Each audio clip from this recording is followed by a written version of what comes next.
We're in the thick of a political battle that's shaping up to be unlike any other in U.S. history.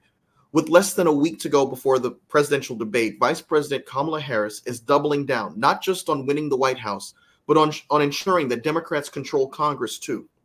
Her campaign is in an unprecedented move, is funneling $25 million to down ballot races. This strategy is critical, considering that the margins in Congress will define how effectively she can govern if she wins in November.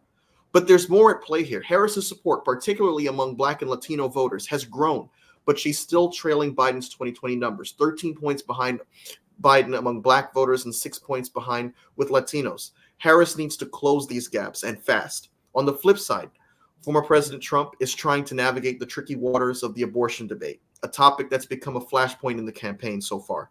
His reluctance to fully embrace Florida's restrictive abortion laws is causing friction within the GOP, especially among his hardcore base. And let's not forget the polls. Trump and Harris are neck and neck, with each trying to carve out their path to victory. Today, I'm joined by a political powerhouse in progressive politics, former Texas Congressman, 2022 gubernatorial candidate, and the author of We've Got to Try How the Fight for Voting Rights Makes Everything Else Possible, Beto O'Rourke. In this high-stakes environment, voting rights are the cornerstone of our democracy, and Beto O'Rourke's experience and expertise couldn't be more relevant today. As we dissect these issues, we're going to explore how the fight for voting rights, a fight Beto knows all too well, is pivotal in determining the future of our nation. Mr. O'Rourke, thank you for being a part of the Political Mic today. It's great to be with you again. Thanks for having me on. So, Mr. O'Rourke, you've been on the ground in Texas. You've been rolling up your sleeves, doing the busy work, the hard work of democracy, registering many across Texas's college campuses and communities to register to vote in this pivotal election. Could you explain and expound on your experience so far? I'm really glad that you raised the issue of voting rights, an issue that both Kamala Harris and Tim Walz care deeply about, an issue that both of them have worked on, and an issue that I really think that a President Harris could make a key cornerstone of her administration, restoring rights that have been stripped from millions of American voters. The most serious attack on the Voting Rights Act of 1965, signed into law by our fellow Texan Lyndon Baines Johnson, made possible by the struggle, the service, even the suffering of civil and voting rights heroes like John Lewis and Martin Luther King Jr. and Septima Clark, and so many who preceded them, and so many more whose names we'll never know. Where we are now today in Texas is a state where it is tougher to vote, tougher to register to vote than in any other state in the union. And it's not an accident. It's not a byproduct of anything else. It is the point and it is the purpose of the policies pursued by those who hold these positions of public trust and power in Texas right now. They're afraid of the future. They're afraid of the people that they purport to represent. They're afraid of voters. And so they've closed hundreds of polling places, more than in any other state. They've racially gerrymandered the congressional maps in Texas to disempower certain voters based on race and ethnicity. They've targeted young voters by removing polling places from college campuses or splitting campuses into separate polling precincts to confuse the voters who are there. They've added new restrictions on voting by mail. You know, let's say that you live in Denton, Texas. That's where you grew up, but you now go to school at the University of Houston. You might want to vote by mail to be able to cast a ballot in what's going to be a competitive state house and potentially congressional race up there in North Texas. But in 2022, the state government, in its voter restriction policies and new election laws, ended up rejecting nearly 13% of the mail-in ballots cast. So more than 1 out of every 10 mail-in ballots thrown out. The vote completely disregarded, that voice never heard. So that's the context for the work that we're doing. So within this incredibly restrictive environment that is focused on suppressing and intimidating voters across Texas, one where you have an incredibly onerous process to get registered. There's no online voter registration in Texas. We're one of like 6 or 7 states that don't do that. No automatic, no same-day voter registration. You literally have to get trained and certified as a volunteer deputy registrar, a VDR, within a given county, and there's 254 counties in Texas. Then you've got to go find the eligible, unregistered future voter, meet them, help them if they need it in filling out a voter registration form. And then one thing that we do in our group, Powered by People, that I think is pretty unique is we stay in touch with that newly registered voter and become their voting Sherpa. You know, we are the most restrictive state when it comes to voting. And so it's understandable that a first-time voter, and maybe the first in their family to ever vote, might need a helping hand in making sure they know where their polling place is, when early voting starts, what the hours are, the form of ID that's going to be accepted by elections officials. This is the work that we're doing, and we've got to do this to overcome historic suppression and intimidation, to elect people into positions of public trust who will improve our voting laws to ensure that more of us can cast a ballot. And last thing, Mike, on this, you know, sometimes this can come off as an abstraction or even academic, but it couldn't be more important to the lives of people in Texas. You have the most restrictive abortion ban in this country. It's exacerbating a maternal mortality crisis that's 3 times as deadly for Black women here in the state of Texas.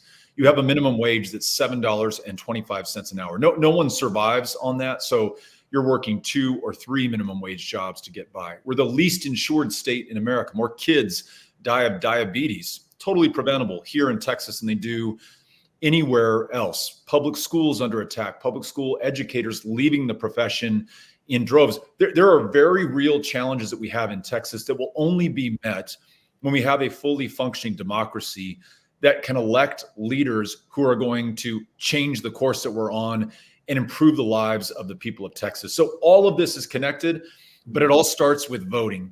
And it means that we've got to do everything we can to help those who are currently effectively and functionally prevented from voting to gain access to the franchise. And Vice President Harris is betting big on down ballot races. She's pumped $25 million into House and Senate races across the country.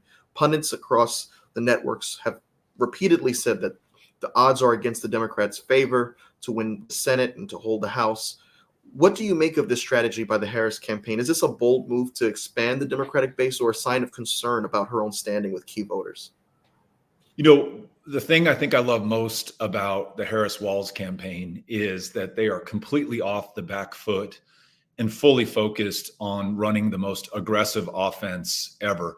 And, you know, it comes through in just the body language of those two candidates, the smile on Vice President Harris's face, the comfort, the control, the command that she displays, whether it's on subject matter and policy, whether it's working these massive stadiums full of people who are just so excited that she's the nominee, whether it's answering the questions from the press and the media or pressing the attack against Donald Trump and J.D. Vance. She's on offense. And we Democrats really have needed a fighter like Kamala Harris. And so she's become our nominee right at the right time, right when we really needed someone like this. And I think what you brought up, Mike, is further evidence of this. You know, she could play, you know, who knows what polling means today, but for whatever it does mean, she's up in the polls. And she could play this defensively. She could play not to lose.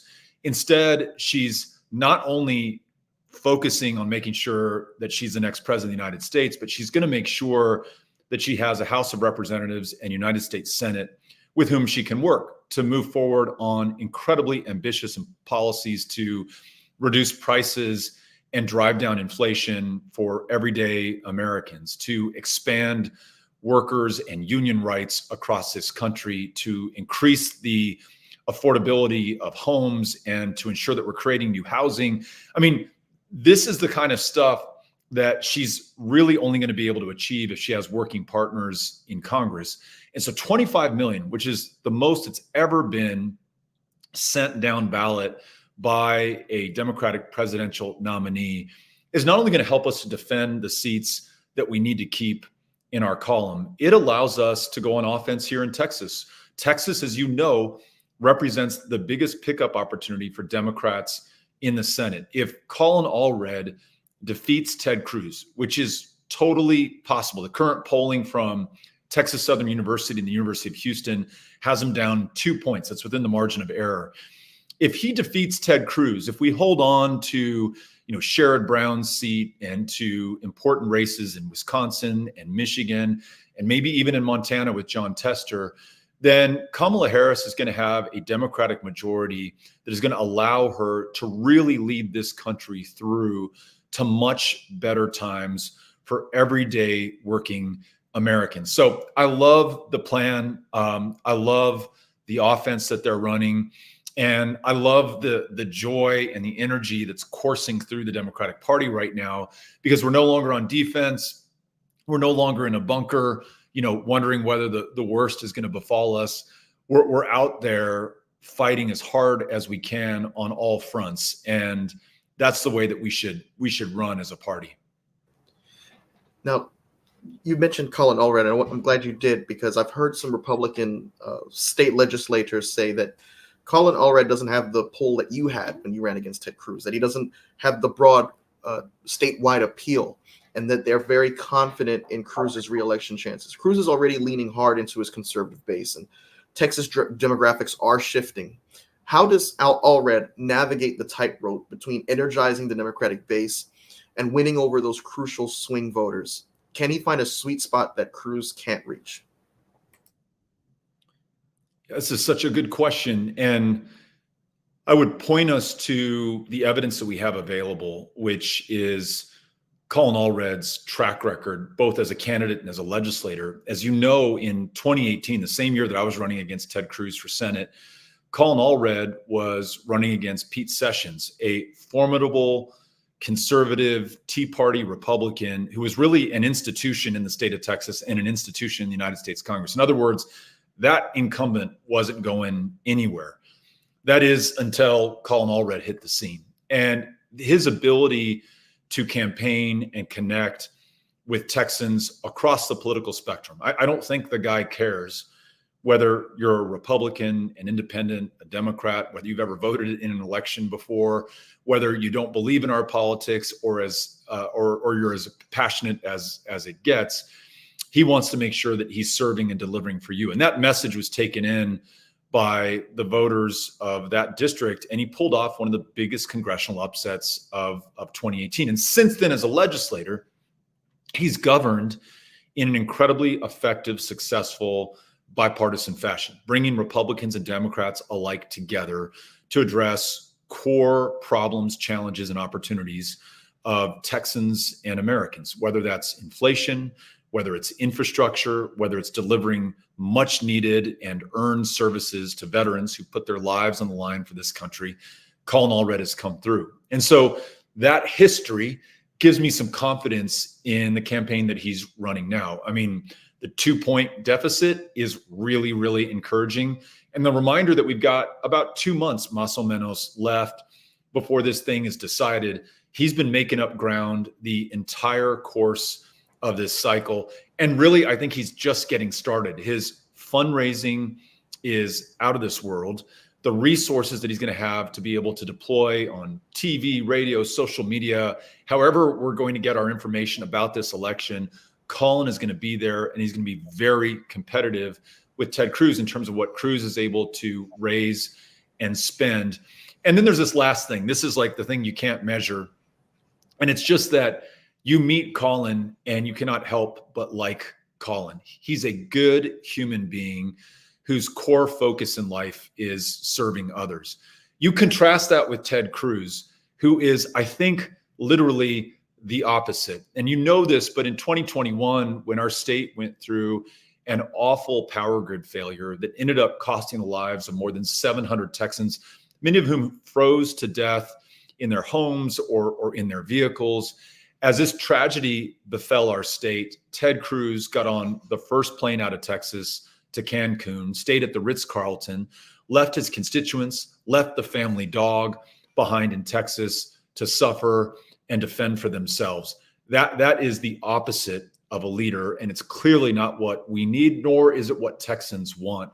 That contrast could not be more perfect in our favor to ensure that Colin Allred has every chance to succeed and to win. And if we do that, not only is it great for Texas, but of course it's wonderful for this country. It's great for the Harris administration in terms of being able to implement this agenda. And then lastly, Colin wins this year, and it really paves the way for the Democratic nominee for the presidency in 2028 to have a real shot at winning 40 electoral college votes in Texas. Once that happens, as you know from your electoral college math, there is not a path for the Republican nominee to get to the White House. You'd have to find 5 other already blue states, flip them to the red column to match what you have in Texas. So, for my money, and obviously I'm biased, I live here, but this is where the action is. This is where the fights are that matter most. And that's why I'm so excited for Colin, for the down ballot races, and really also potentially for Kamala Harris, who is under 5 points in terms of the deficit here in Texas to Donald Trump. So a lot of exciting things coming out of Texas right now. You have a lot of Republicans like Lindsey Graham, a lot of Republicans in the Senate saying, just if we can just focus on the policies rather than make this a personality contest, we're going to easily beat the Democrats when we're going to talk about immigration, when we're going to talk about crime. But crime is at a 50-year low, and Trump tanked the border bill that was written by James Lankford, your neighbor from Oklahoma, Senator That's James right. Lankford, who wrote this bill and had almost an entirely conservative policies in this bill.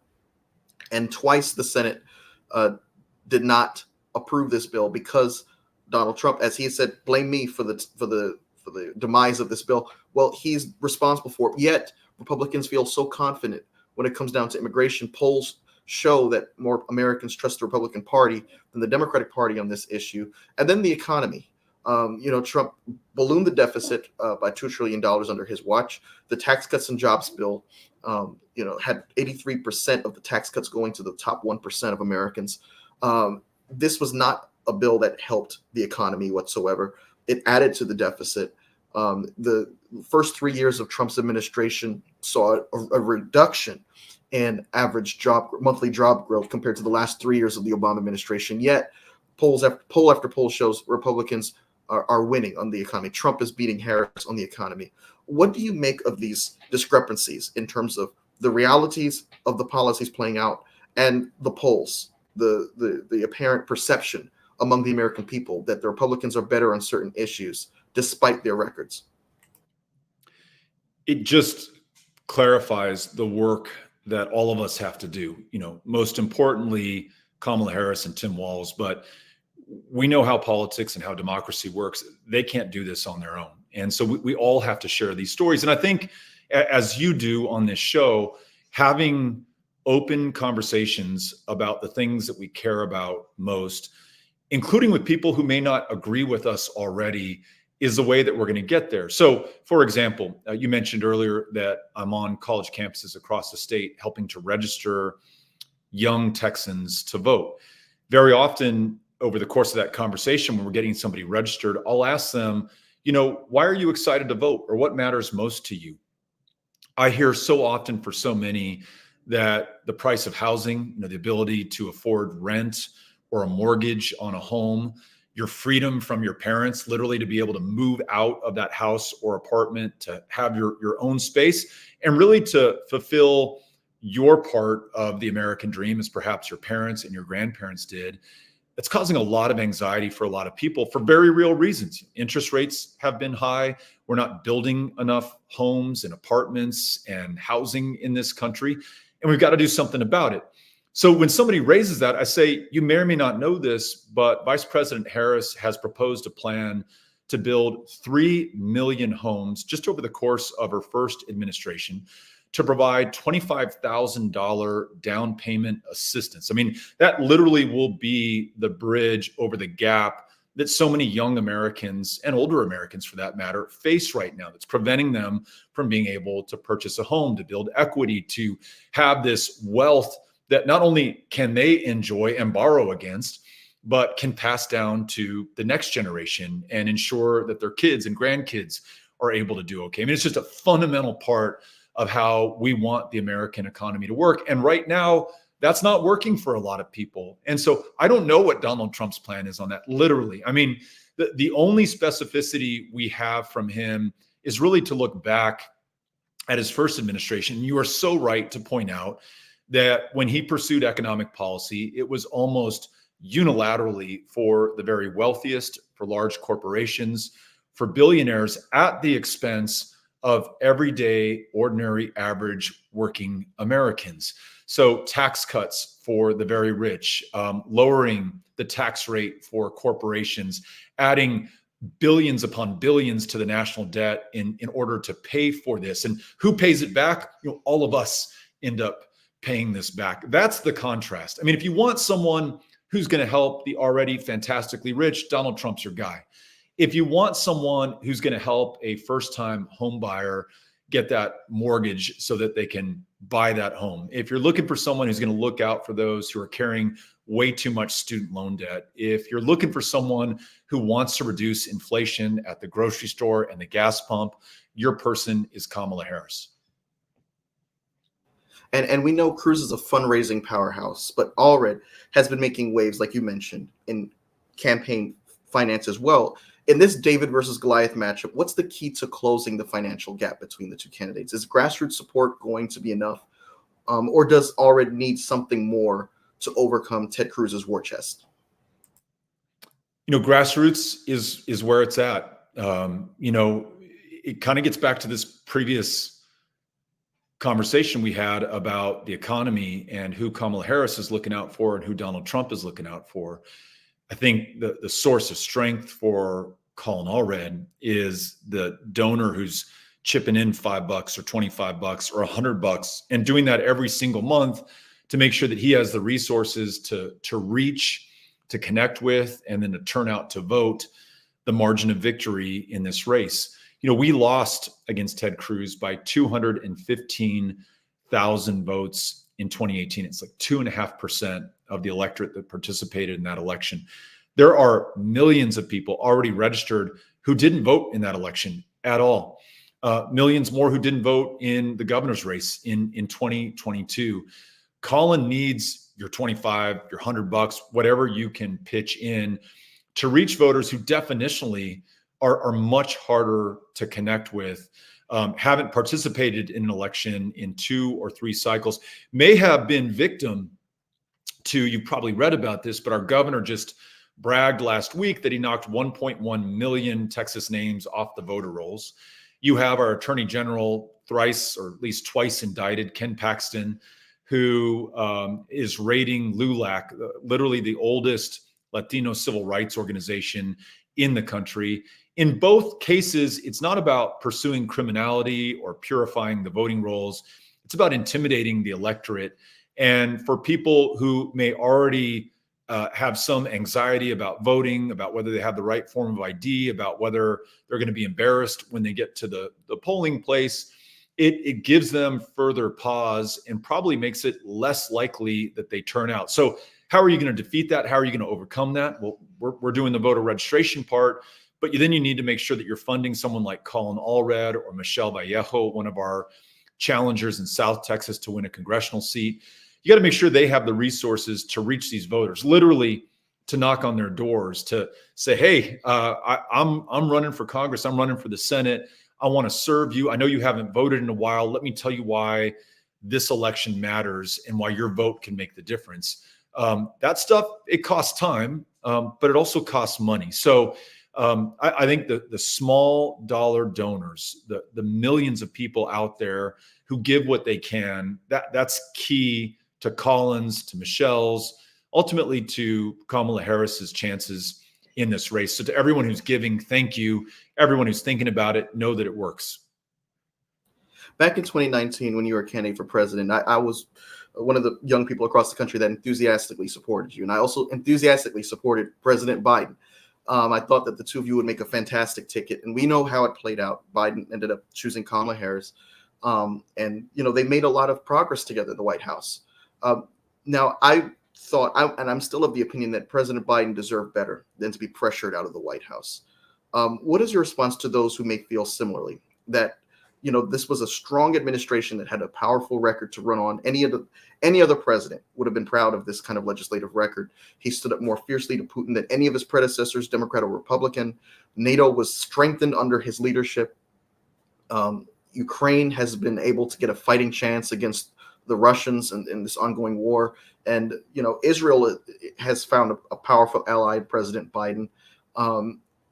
More legislation passed in this short, period of time than, I guess you have to go back to LBJ to compare.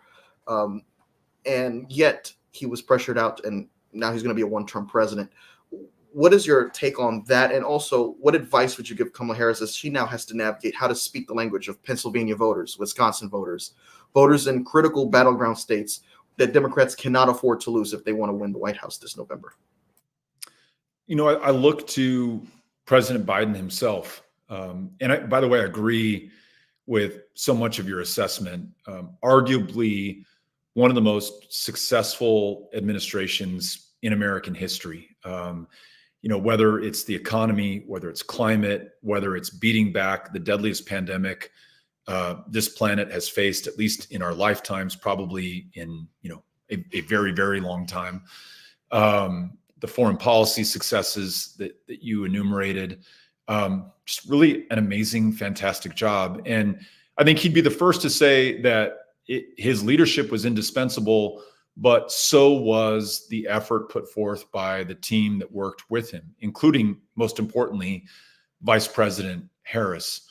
So I look to what he's done and also listen to what he's said. His valedictory speech at the DNC, I think, was so important. I think he reminded us just how special that administration was, but then called on us to look forward and to focus on the future and to get behind Vice President Harris. Really, that's also part of his legacy. And I'm just so proud of him, both for his choice of Kamala Harris as a running mate, for the leadership that he provided to her in this position. For some people, they were, worrying and, anxious about whether Kamala Harris was up to the job because they weren't hearing enough from her or about her. It turns out that over the last 3.5 years, she has been focused fiercely on getting the job done, on learning the job from a master of the Senate, a master of the presidency, a master of American democracy and our political process, Joe Biden. I mean, find me someone with a more storied career and more to offer someone who is potentially going to be the next president of the United States. And, it's not just what she learned from Joe Biden and those in the administration. It was her ceaseless travel across the country, meeting with people who very often are unheard or are unseen, but whose voices are absolutely necessary if we're going to have a conversation that is going to allow us to solve some of the otherwise intractable problems that we have in this country and to make the most of the opportunities before us. So I give Joe Biden a tremendous amount of credit for that. And I also want to say that, and maybe Vice President Harris would say this herself, that she would not be in this position right now, but for President Biden, not just his, selection of her as his running mate, but his leadership in the White House and this incredibly courageous, selfless act of his where he said, and I'm paraphrasing, but I think something to the effect of, listen, I love being president. I'm really good at it. I love the Democratic Party. I love, my career, but more than any of that, I love my country. And the best thing that I can do for my country right now is to get behind this extraordinary leader, Kamala Harris. So I'm just, I could not be more proud of him for all of that. And then, as you know, we're seeing them now on the campaign trail together. So it wasn't just a, thanks very much and a send off.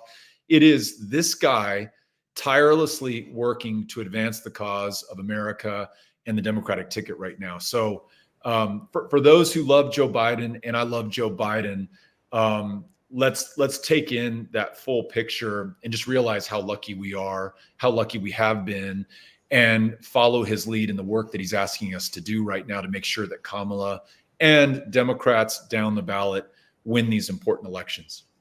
And of course, you're close with Governor Tim Walz of Minnesota.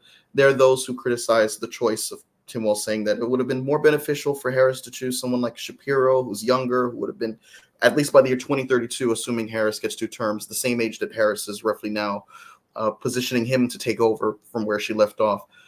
What kind of qualities does Tim Walz bring to the ticket that no one else really could bring? And also, as a governing partner, there's some unfinished business from the Biden administration, the John Lewis Voting Rights Act, codifying Roe versus Wade, more significant legislation on the front of climate change, criminal justice initiatives, and more. How can Tim Walz be effective in getting pieces of legislation that pertain to those issues across the finish line in the next 4 years? I worked with this guy for 6 years in the House of Representatives, and most of that time was on the Veterans Affairs Committee, a committee that both of us asked to be on, and just made the full focus of our work up there.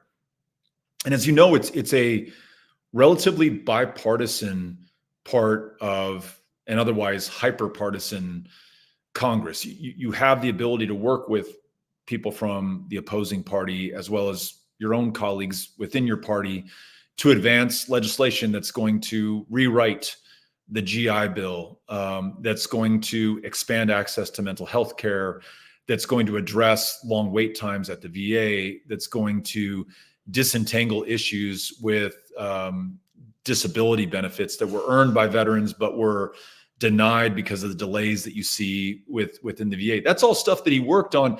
And listen, none of it grabs the headlines. None of it's sexy stuff. None of it gets you on cable TV. It's not tailor-made for Twitter or Instagram or TikTok, but it's arguably some of the most important work that you can do in public life. And that's the work that this guy was focused on. So he's never been one to seek the spotlight. He's always been one to do the work. And I really think that is the perfect pairing for Vice President Harris, to have someone at her side who's going to quietly and steadfastly help put together the outcomes for her legislative and presidential agenda. And they also seem to have, this is just me, like you, seeing them at the convention together, seeing them on the circuit across the battleground states, their chemistry, their friendship, their comfort with one another,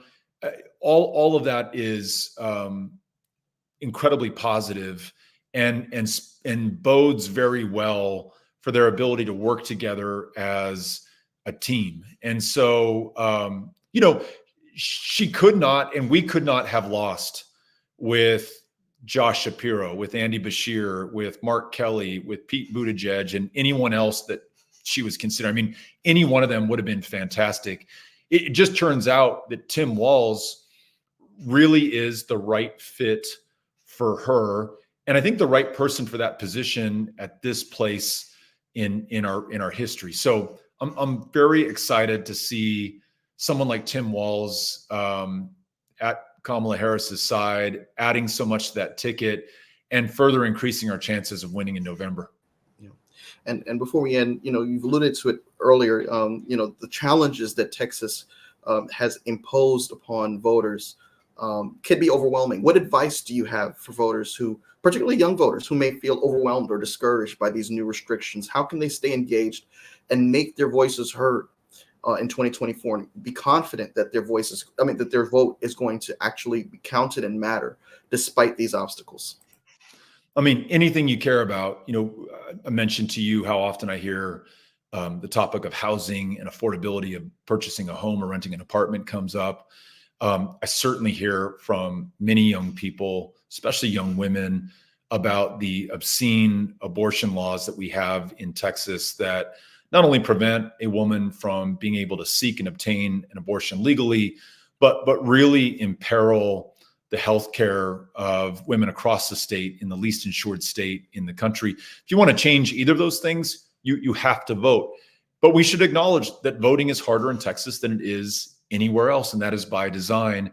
And I think then it helps to just remind ourselves where we come from and who we are, that the reason we have a true multiracial democracy, the reason that we have, as imperfect as it might be, the greatest country on the face of the planet, where the people, the citizens of America, can freely and fairly choose those who will represent them and serve them and help collectively decide the course that this country is going to take. The only reason we have any of that is because of those who preceded us, either in uniform on the battlefields, stopping fascism abroad in World War II to protect democracy at home, ending the institution of slavery by winning that final victory and culminating it at the courthouse in Appomattox in 1865, or people like John Lewis, who almost lost his life 100 years after Appomattox in 1965 on the Edmund Pettus Bridge in Selma, just trying to make sure that he and others like him could vote in this country. People have died for this, sacrificed, suffered, and served. We've inherited all of that. What we do with it will define us forever, in the eyes of our kids, on the pages of these history books, and determine what is possible in this country. And so we have to honor that. We have to live up to that. Is it easy? Not always, and not for everyone. And there are certain people who are targeted, frankly, because of their age, because of their race, because of their ethnicity, because of where they live across the state of Texas. So let's be there for one another right now in this moment of truth. And I think if we do that, we're going to come through. Well, Mr. O'Rourke, I think I speak for a lot of folks when I say I hope to see you again on the national stage. If Kamala Harris was to ask you to serve in her cabinet, would you do that? I will do anything that she asks. And right now, I think the only thing that matters to any of us is her winning and defeating Donald Trump. And so I'm going to do everything within my power to help her to do that. Awesome. And I'm hoping to see you maybe make another run in 2032. But thank you so much, Mr. O'Rourke, for what you brought to the table. It's a very insightful and informative discussion, and grateful for your time. With that being said, that's going to conclude this episode of the Political Mike podcast. Thank you all for tuning in.